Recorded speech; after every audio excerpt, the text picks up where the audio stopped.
Rritja e çmimeve si pasojë e shtrenjtimit të naftës ka prekur pothuajse të gjithë sektorët e jetës së përditshme.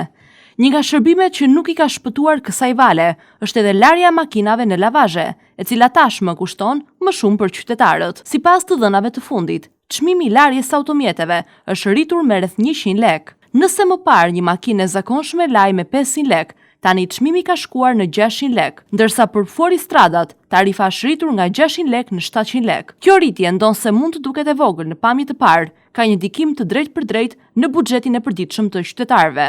Në këto kushte, shumë drejtues automjetesh janë të detyruar të mendohen 2 herë përpara se të vendosin të lajnë makinat e tyre. Situata bëhet edhe më shqetësuese kur merret parasysh gjendja e rrugëve dhe niveli I lartë I pluhurit, sidomos në qytete si Vlora, ku automjetet ndoten çdo ditë dhe kanë nevojë të shpeshtë për pastrim. Edhe këtë të mërkur, pluhuri kishte mbuluar rrugët e qytetit të Vlorës, duke bërë që shumë makina të duken të papastra vetëm pak orë mbas larjes. Kjo krijon një cikël të vazhdueshëm shpenzimesh për qytetarët, të cilët përballen njëkohësisht me çmime më të larta dhe kushte jo të favorshme mjedisore. Në këtë situatë, roli I ndërmarrjes së pastrimit bëhet edhe më I rëndësishëm.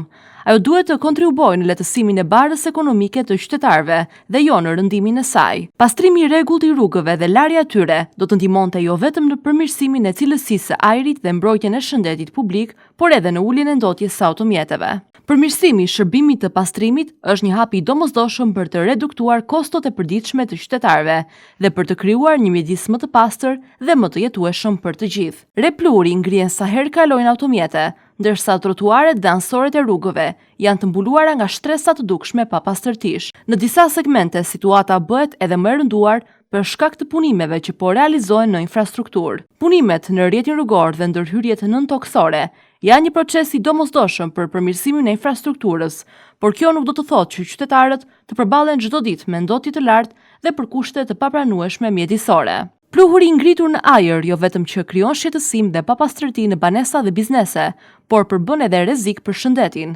Mjafton kalimi I disa automjeteve që ajri të mbushet me pluhur, duke bërë të vështirë frymarrjen dhe qëndrimin jashtë. Në këtë situatë, vëmendja kthehet tek ndërmarrja e pastrimit, e cila ka për detyrë mirëmbajtjen dhe pastrimin e hapësirave publike. Qytetarët kërkojnë një angazhim më të shtuar dhe konkret në terren. Nuk mjafton vetëm një kalim sporadik me mjetet e pastrimit, por nevojitet një plan I mirë organizuar, veçanërisht në zonat ku po kryhen punime infrastrukturore. Një nga masat që mund të ndikojë drejt për drejt në uljen e nivelit të pluhurit është larja e rrugëve me ujë me presion, të paktën 2 herë në ditë, sidomos në oraret me qarkullim më të lartë. Kjo duhet të shoqërohet me pastrim mekanik me fshesa speciale, në mënyrë që të largohet shtresa e dheut dhe inerteve, të cilat bëhen burimi I vazhdueshëm I pluhurit sa herë kalojnë automjetet.